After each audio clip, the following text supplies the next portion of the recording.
Combien de fois avons-nous survécu aux baisses de motivation? Une fois, deux fois, 5 fois ou plus? De toutes les façons, nous avons tous eu à un moment donné de notre vie, un moment où nous avions des projets très importants, des projets alléchants que nous voulions porter à terme, ou encore des objectifs que nous voulions atteindre avec une volonté de faire et même de bien faire, jusqu'au moment où nous nous sommes retrouvés, replongés dans les mêmes vieilles habitudes qui nous ont retiré toute motivation. Et pourtant, de l'autre côté, on a très souvent côtoyé ou connu des personnes qui ont accompli des choses, mais extraordinaires. Et l'explication qui revient souvent pour ce genre de faits, c'est que ce sont de vrais robots, ce sont des monstres, ce sont des machines à guerre, ce sont des personnes qui travaillent sans relâche 7 jours sur 7, qui n'ont pas des moments de répit, qui n'ont pas des moments de divertissement, qui n'ont pas d'amis, qui n'ont pas de loisirs. Mais vraiment, je ne sais pas pour eux, toujours est-il que pour moi, c'est du gros n'importe quoi, permettez-moi le terme. Parce que, en fait, tout est une question de discipline. Et également, nous sommes des êtres humains, nous ne sommes pas des robots, nous ne sommes pas des machines à guerre, nous sommes des êtres humains qui ont des émotions, nous avons des émotions qui parfois peuvent fluctuer, qui peuvent parfois basculer et nous exiger un moment de repos. Donc, dans cette vidéo, je vais vous expliquer comment faire pour retrouver votre motivation, quelle qu'en soit votre situation, si vous êtes travailleur, si vous êtes étudiant. Et du moment où moi je m'occupe plus des étudiants, cette vidéo est pour vous. Donc même si quand je parle de travail, vous pouvez également avoir un job, un part-time ou alors une chose du genre. Et parfois vous vous êtes peut-être retrouvé dans un moment de démotivation. Voilà, si tu ne me connaissais pas encore, c'est Michel, je suis Michel. Je suis mentor et accompagnatrice des étudiants qui partent de l'Afrique pour l'Europe, spécialement en Italie, pour les raisons d'études. Et je m'occupe des sujets d'orientation, d'immigration, d'éducation, de formation et d'intégration en Italie. Si tu n'étais pas encore abonné, tu peux toujours le faire maintenant. Pourquoi pas? Aime, partage cette vidéo et n'oublie sur la cloche de notification pour ne pas manquer les prochaines vidéos. On part tout de suite avec le premier point. Alors, le premier point, c'est tout simplement de vous entourer des bonnes personnes, des personnes qui vous motivent et non des personnes qui vont vous démotiver. Ça, c'est très important parce que nous vivons dans une société où nous sommes entourés de beaucoup de gens. Et rien n'est pire qu'un collègue, qu'un ami, qu'un camarade, qu'un parent qui vous démotive. Imaginez-vous par exemple que vous allez donner votre examen de mathématiques, voilà, c'est votre pire, voilà, matière. Vous n'aimez pas peut-être trop la mathématique et il est arrivé le moment où vous vous êtes trouvé quelque chose qui vous a vraiment motivé à prendre votre examen de mathématiques. Et voilà un camarade qui arrive et vous dit: oh, ce prof, de toutes les façons, il ne donne jamais les bonnes notes aux personnes. Moi, j'ai essayé son examen 3 fois, je n'ai pas réussi et je pense que je ne vais pas soutenir et je ne vais même pas soutenir à ma thèse de licence, je vais le renvoyer parce que de toutes les façons, il ne me donnera pas la note que je veux, donc je vais le renvoyer. Et tout de suite, vous vous retrouvez démotivé, c'est-à-dire vous vous mettez tout de suite dans la tête, si ce n'est pas arrivé à lui, peut-être que ça va arriver à moi. Pourquoi, à quoi bon aller de l'avant avec l'examen de langue? C'est mieux que je le laisse de côté. Et là, vous vous retrouvez à procrastiner. Et vous vous jetez dans quoi? Dans peut-être la préparation d'un autre examen. Et pourtant, l'examen de maths, c'était vraiment l'examen qui vous valait plus de crédit. Donc, entourez-vous des personnes qui vous motivent. Je prendrai un autre exemple peut-être de quelqu'un qui veut faire du sport. Voilà, vous avez décidé de vous jeter dans du sport pour perdre un peu de poids. Et voilà une personne qui arrive et vous dit: ben, c'est pas vraiment, quand tu as le sang gras, tu as le sang gras. Ça ne sert à rien. Moi, j'ai essayé tout genre d'astuces, mais je ne suis jamais arrivée à aucun résultat. Et là, tout de suite, vous vous retrouvez croulé. Surtout si vous êtes faible, si vous avez une personnalité faible. Vous allez vous retrouver dans une baisse de motivation et bonjour, votre train-train, vos vieilles habitudes et voilà. Ou alors pour vous qui voulez vous jeter dans une entreprise et voilà quelqu'un qui arrive et vous dit: ben, de toutes les façons, tu n'y arriveras jamais parce que qui a déjà fait ça? C'est ridicule. Tu crois que qui va t'accompagner dans ça? Voilà, sachez que toute chose qui a été grand un jour a commencé par être ridicule aux yeux de beaucoup de personnes. Si vous voulez entreprendre, Trouvez la motivation en vous-même et en ces personnes qui peuvent vous motiver, qui vont vous dire la vérité, là où ce sera bon, qui vont vous dire ça c'est bon, mais là où ce ne sera pas bon, ça, je trouve qu'il y a des limites à ça et qui vont vous donner également des raisons, qui ne vont pas vous critiquer juste pour vous critiquer, mais qui vont vous donner des critiques constructives. Donc, entourez-vous des personnes qui vont vous motiver. Le 2, c'est que vous devez être méthodique, vous ne devez pas vous bousculer. Donc, en fait, ne vous bousculez pas, soyez méthodique. Malheureusement, il y a des idées reçues selon lesquelles pour réussir ces objectifs, voilà, de 2020, arriver à 2021 avec ces objectifs-là accomplis, vous devez travailler, bosser dur 65 jours sur 365 jours sur 365 jours. Ou alors que si vous voulez réussir à votre entreprise, si vous êtes peut-être un entrepreneur, vous devez être debout, travailler sans relâche tous les jours, sans souffler. Eh bien, pour moi, tout ça, c'est du blablabla parce que tout est une question non seulement de discipline, mais tout également une question de constance, de méthode et également de régularité. Je vais vous donner un exemple pour que ce soit plus clair. J'ai très souvent l'habitude de donner le conseil à tous ceux-là qui partent de l'Afrique pour l'Europe pour les questions d'études, de commencer par préparer leur examen de permis de conduire. Donc, objectif premier, prenez-vous votre, oui, faites tout ce que vous allez faire par rapport à vos études, mais dès la deuxième année, commencez déjà à penser à prendre votre permis de conduire. Donc, imaginons-nous qu'il y a deux éléments, le A et le B, voilà. Il y a le premier qui décide que, voilà, il veut prendre son permis de conduire. Objectif, obtenir mon permis de conduire. Alors, qu'est-ce qu'il va faire? Il va aller tout de suite avec force, avec hargne. Il a toute la volonté de réussir. Il aura toute cette volonté de, comme on dit en italien, de spaccare. Et seulement qu'il va se casser la figure. Parce que quoi? Parce qu'après un certain moment, il va se retrouver dans un manque d'enthousiasme qui très souvent peut être lié à ce qu'on appelle une baisse au niveau de dopamine. Voilà. Ou tout simplement, ça pourrait être juste parce qu'il est allé trop vite, trop fort depuis le début. Voilà. Ce qui va apporter quoi? Une baisse de volonté de prendre cet élan-là, voilà, pour continuer, pour être motivé à atteindre son objectif. Et le plus souvent, c'est quoi? Il va relâcher, il va jeter l'éponge et il va dire, ben, je ne peux plus. Et jusqu'à ce que il va se perdre et il va revenir seulement lorsque s'il va revenir, seulement lorsque il aura trouvé une autre source de motivation qui le ramène sur les rails qu'il avait abandonnés autrefois. Sauf que s'il ne revoit pas ses émotions, parce que nous avons dit au départ que tout est également une question d'émotions qui fluctuent parce que les émotions, voilà, peuvent basculer d'un moment à l'autre. Donc, s'il ne revoit pas ses émotions, il va se retrouver, bien sûr, dans les mêmes train-train, voilà, avec les mêmes stratégies qui seulement sont déjà vouées à l'échec depuis le départ.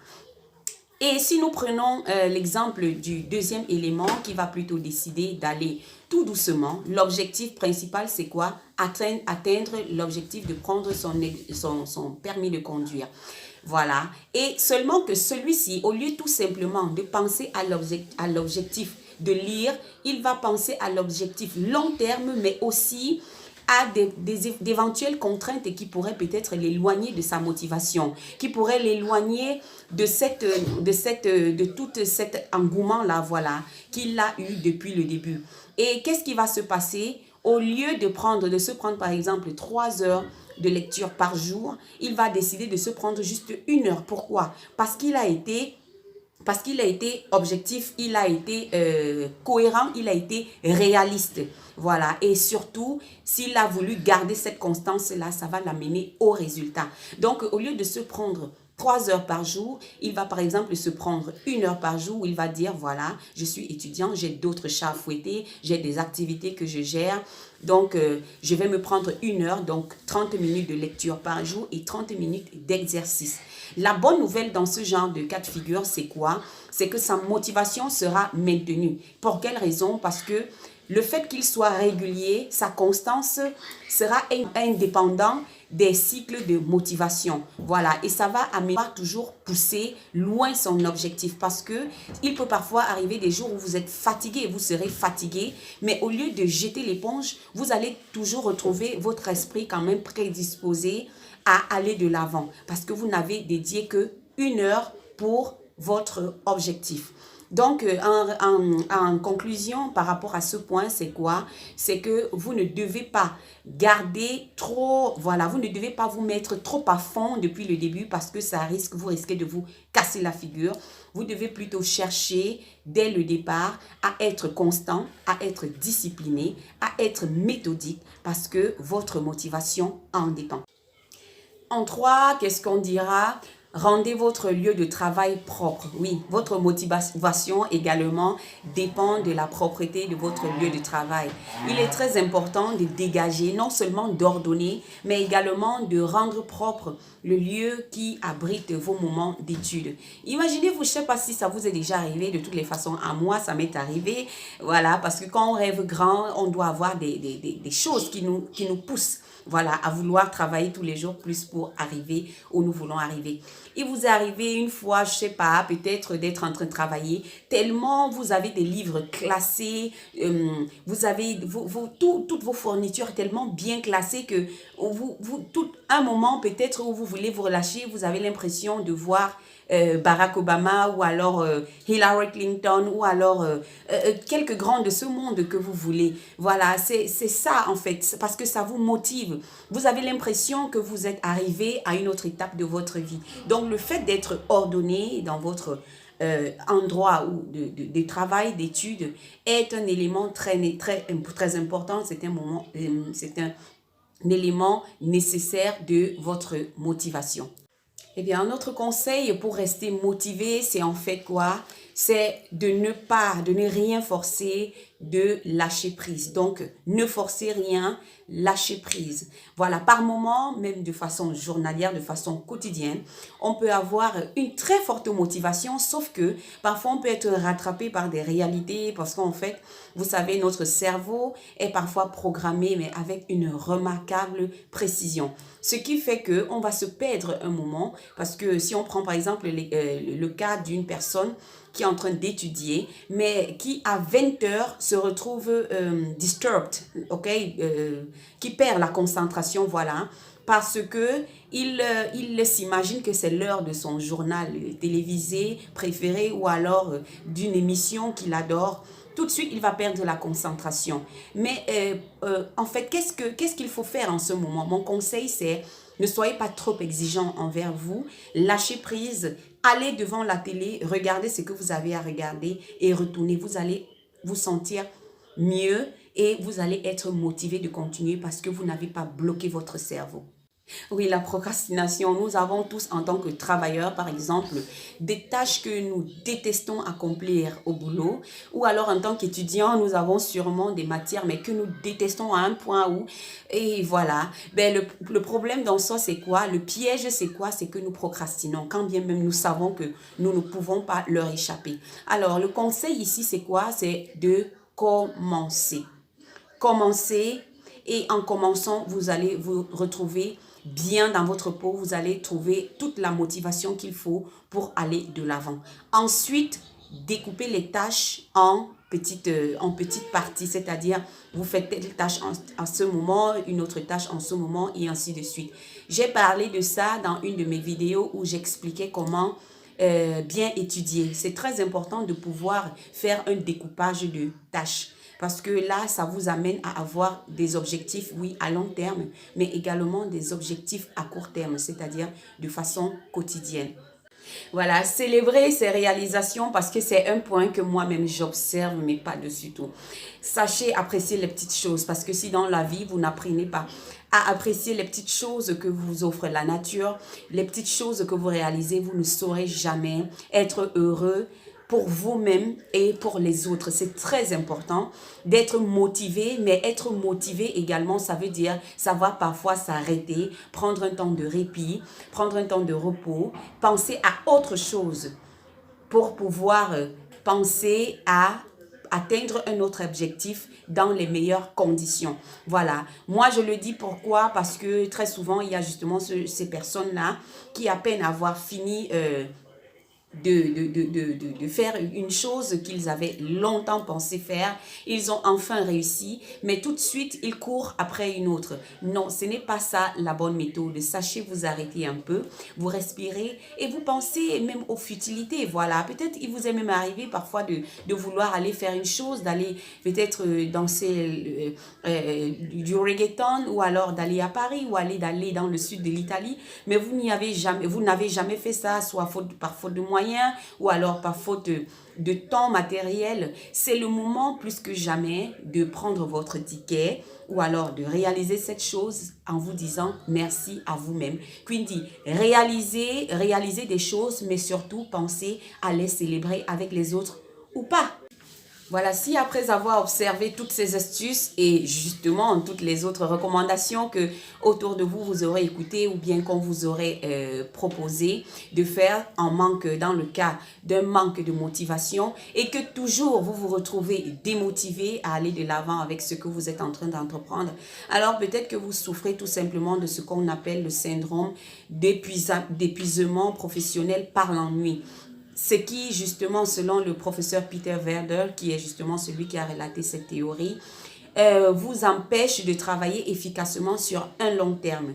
Voilà, donc vous aurez justement ce qu'on peut appeler un manque d'apathie, voilà, qui se traduit par une absence de passion, par une insensibilité émotionnelle, et ce qui peut être très grave pour ceux-là qui se retrouvent parfois dans la volonté de faire des choses, de bien faire les choses, mais n'y arrivent pas. Et très souvent, justement, ce manque de passion, cette absence de passion et cette limite, voilà, cette indifférence émotionnelle est très souvent malheureusement confondue à la paresse ou alors à de la dépression, ce qui n'est pas le cas. L'apathie, en réalité, est une baisse de motivation. Voilà, si vous êtes apathique, vous aurez cette baisse de motivation, parfois sans vous expliquer comment. Mais justement, vous allez comprendre que l'apathie est une baisse de motivation qui se manifeste par un manque d'intérêt pour des choses parfois pourtant très importantes. Et également qui se manifeste par cette indifférence émotionnelle. En revanche, nous avons plutôt la motivation qui est cet élan vital, voilà, qui vous pousse à faire des choses, cette volonté d'agir, cette capacité énergétique que vous avez en vous qui vous pousse à vous surpasser. Dès lors, pour quelqu'un qui est apathique, il serait très difficile de planifier des choses et de suivre leur cours jusqu'à la fin parce que justement, ils seront toujours rattrapés par cette absence de passion, par cette indifférence émotionnelle. Donc, c'était tout pour aujourd'hui. J'espère que cette vidéo vous aura été utile et je vous dis à bientôt pour une autre vidéo.